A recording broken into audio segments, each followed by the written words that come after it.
Hi ದೇವರು, ನಾನು ನಿಮ್ಮ ಶಿರಾ ಹುಡುಗ ಅಜಯ್ ಮಾತಾಡ್ತಿರೋದು. ಇವತ್ತು ವಿಷಯ ಏನಂತಂದರೆ, ಭಟ್ರ ಕೆಲಸಕ್ಕೆ ಅಂತ ಹೇಳ್ಬಿಟ್ಟು ಪೂಜಾರ್ ಮುದ್ನಹಳ್ಳಿಗೆ ಹೋಗಿದ್ವಿ. ಅಲ್ಲಿ ನಾವು ಮದುವೆ ಅಂತ ಹೇಳ್ಬಿಟ್ಟು ಅಂದ್ಕೊಂಡು ಹೋಗಿದ್ವಿ. ಅಲ್ಲಿ ನೋಡಿದ್ರೆ ನಾಮಕರಣ ಅಂತ ಹೇಳಿದ್ರು. ಬಿಡಿ ಇರಲಿ ಯಾವುದೋ ಅಂತ ಹೇಳ್ಬಿಟ್ಟು ಕೆಲಸ ಮುಗಿಸ್ಕೊಂಡ್ವಿ. ಕೆಲಸ ಎಲ್ಲ ಆದಮೇಲೆ ಮನೆ ಕಡೆ ಹೋಗೋಣ ಅಂತ ಹೇಳ್ಬಿಟ್ಟು ಹೊರಟಿದ್ವಿ. ಪೂಜಾರ್ ಮುದ್ನಹಳ್ಳಿ ಅದೇ ರೋಡಲ್ಲಿ ಯಾವುದೋ ಒಂದು ಮಠ ಐತೆ ಫ್ರೆಂಡ್ಸ್. ಇಲ್ಲಿ ಮಠ ನಾವು ನೋಡದೇ ಇರೋ ಮಠನ ಇದು ಅಂತ ಹೇಳ್ಬಿಟ್ಟು ನಾವೇನು ಮಾಡೀವಿ, ನೋಡ್ಕೊಂಡು ಬರೋಣ ಬನ್ನಿ ಫ್ರೆಂಡ್ಸ್ ಅಂತ ಹೇಳ್ಬಿಟ್ಟು ನಮ್ಮ ಹುಡುಗರಿಗೆಲ್ಲ ಹೇಳಿ ಕರ್ಕೊಂಡು ಹೋದೆ ಫ್ರೆಂಡ್ಸ್. ಅಲ್ಲಿಗೆ ನೋಡಿ ಫ್ರೆಂಡ್ಸ್, ನಿಮ್ಗೆ ಇದು ಕಾಣ್ತಾ ಇದೆಯಲ್ಲ, ಇದೇ ಮಠ. ಅದು ಈ ಮಠ ನೋಡಿ ಫ್ರೆಂಡ್ಸ್, ಇದು ಜಾಸ್ತಿ ವರ್ಷದಂತೆ ಮಠ ಇದು. ಈ ಮಠನ ಒಬ್ಬರು ಸ್ವಾಮೀಜಿಯವರು ಫಸ್ಟ್ ಬಂದು ಇಲ್ಲೇ ನಿರ್ಮಾಣಿಸಿದ್ರಂತೆ. ಗಾಯ್ಸ್, ಇದ್ರ ಬಗ್ಗೆ ಸ್ವಲ್ಪ ಇನ್ಫಾರ್ಮೇಷನ್ ತಿಳ್ಕೊಳ್ಳೋಣ ಅಂತ ಹೇಳ್ಬಿಟ್ಟು ನಾನು ಅಲ್ಲೂ ಇಲ್ಲೂ ಓಡಾಡ್ತಾಯಿದ್ದೆ. ಅಷ್ಟರೊಳಗೆ ಒಬ್ಬರು ಅಣ್ಣವರು ಸಿಕ್ಕಿದ್ರು. ಅಣ್ಣವ್ರನ್ನ ಕೇಳಿದ್ದಕ್ಕೆ ಈ ಥರ ಎಲ್ಲ ಹೇಳಿದ್ರು.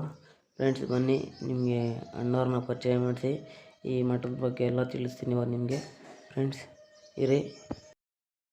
ಸಿದ್ಧಾರೂಢ ಆಶ್ರಮದ್ದು ಮತ್ತು ಅದ್ರ ಬಗ್ಗೆ ಏನಾದರೂ ವಿಶೇಷ ಅಂದರೆ ಎನಿ ಟೈಮ್ 24 ಗಂಟೆ ಊಟ ಸಿಗುತ್ತೆ. ಪ್ರಸಾದ ಪ್ರಸಾದ ತಿರ್ಗಾ ಜ್ಞಾನಕ್ಕೆ ಮೊದಲನೇ ಆದ್ಯತೆ. ನಮ್ಮ ಈ ಭಾಗದ ಜನ ಜ್ಞಾನಿಗಳಾಗಬೇಕು. ಆ ಥರ ನಮ್ಮ ಸ್ವಾಮೀಜಿಯವ್ರ ಸ್ವಾಮೀಜಿಯವರು ಸಂಕಲ್ಪ. ಈಗ ಈ ಮಠ ನಮ್ದು ಈಗ ಮಂದಿರ ನಡೀತಾ ಐತಲ್ಲ, ಅದು ಯಾವುದೇ ರಾಜಕೀಯ ವ್ಯಕ್ತಿಗಳಿಂದ ನಾವು ಇದು ಮಾಡಿದೆ. ಹಳ್ಳಹಳ್ಳಿಗೆ ಭಿಕ್ಷೆ ಹೋಗಿ ಸಂಗ್ರಹ ಮಾಡಿ ನಾವು ಮಂದಿರ ಮಾಡ್ತಾ ಇರೋದು. ಆ ಥರ ಮಾಡ್ತಿದ್ದಾರೆ ಸಂಗ್ರಹ ನೀವು ಇದನ್ನ. ಮತ್ತು ಅಣ್ಣ, ಇದು ಇವಾಗ ಎಷ್ಟೋ ದಿವಸ ಐತಿ ಇದು? ಇದು 50 ವರ್ಷದಿಂದನೂ ಐತೆ. 50 ವರ್ಷದಿಂದನೂ ಐತೆ. ಆದರೆ ನಮ್ಮ ಸ್ವಾಮೀಜಿಯವ್ರ ತಂದೆಯವರು ಬೆಳಕಿಗೆ ತಂದಿರಲಿಲ್ಲ. ಬರೀ ಪ್ಯೂರ್ಲಿ ಆಧ್ಯಾತ್ಮಿಕ ಉಪದೇಶ, ಗುರುಗಳಿಂದ ಉಪದೇಶ ತಗೊಂಡವ್ರಿಗೆ ಮಾತ್ರ ಅವಕಾಶ ಕೊಡ್ತಿದ್ರು. ಆದರೆ ಇವಾಗಿರೋ ಸ್ವಾಮೀಜಿಯವರು ಅವರಿಂದ ಆಜ್ಞೆ ತಗೊಂಡು ಎಲ್ಲ ಜನಗಳಿಗೂ ಅವಕಾಶ ಸಿಗಬೇಕು, ಉಪದೇಶ ತಗೊಂಡಿದ್ದವ್ರಿಗೂ ಅವಕಾಶ ಸಿಗಬೇಕು ಅಂತೇಳಿ 10 ವರ್ಷದಿಂದ ಭಾಳ ಬೆಳಕಿಗೆ ಬರ್ತಾ ಇತ್ತು. 10 ವರ್ಷದಿಂದ ಭಾಳ ಬೆಳಕಿಗೆ ಬಂತು. ಡಿಸೆಂಬರಲ್ಲಿ ಕಾರ್ತಿಕದಲ್ಲಿ ದೀಪೋತ್ಸವ ಅಂತ ಆಗುತ್ತೆ. ಕಾರ್ತಿಕದಲ್ಲ? ಅವಾಗ 10,000 ಜನದ ಮೇಲೆ ಸೇರ್ತಾರೆ ಕಾರ್ಯಕ್ರಮ. ಪ್ರತಿ ಗುರುವಾರ ಸತ್ಸಂಗ ಕಾರ್ಯಕ್ರಮ ಇರ್ತೈತೆ. ಪ್ರತಿ ತಿಂಗಳ ಕೊನೆ ಭಾನುವಾರ ಕಾರ್ಯಕ್ರಮ ಇರುತ್ತೆ.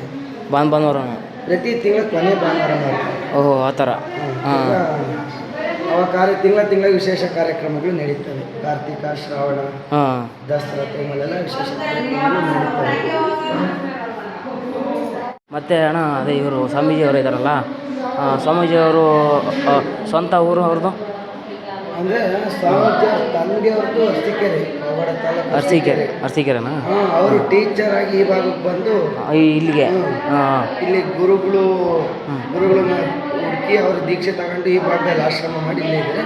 ಇವಾಗ ಇಲ್ಲೇ ಎಲ್ಲ ಸ್ವಾಮೀಜಿಯವರು ಎಲ್ಲ ಫ್ಯಾಮಿಲಿ ಎಲ್ಲ ಇಲ್ಲೇ ಇದ್ದಾರೆ ಸ್ವಾಮೀಜಿಯವರು. ಆಶ್ರಮದ ಬಗ್ಗೆ ಸಂಪೂರ್ಣ ಮಾಹಿತಿ ಬೇಕಂದ್ರೆ ಇಲ್ಲೊಂದು ಗ್ರಂಥ ಐತೆ, ಶಿವಾನಂದ ಗ್ರಂಥನಾ?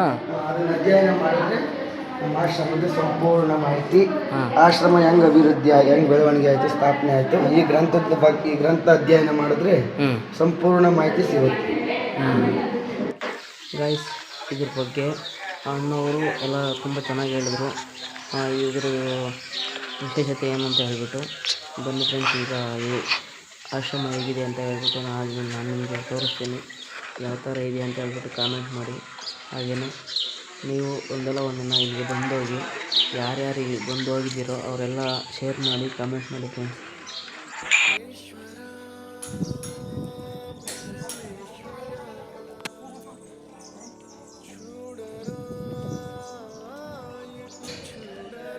ಇದೇನಣ್ಣ, ಇದು ಏನಿರೋದಿಲ್ಲ?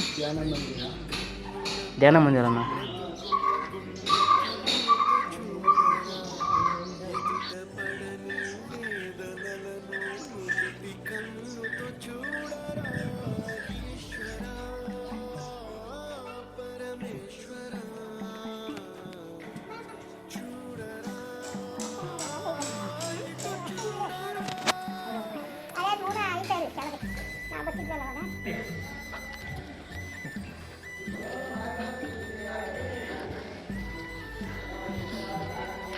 ನೋಡಿ ಗೈಸ್, ಇಲ್ಲಿ ಕೆಳಗಡೆ ಬೇರೆ ಇದೆಯಂತೆ ದೇವಸ್ಥಾನ. ಓಹೋ, ಇಲ್ಲ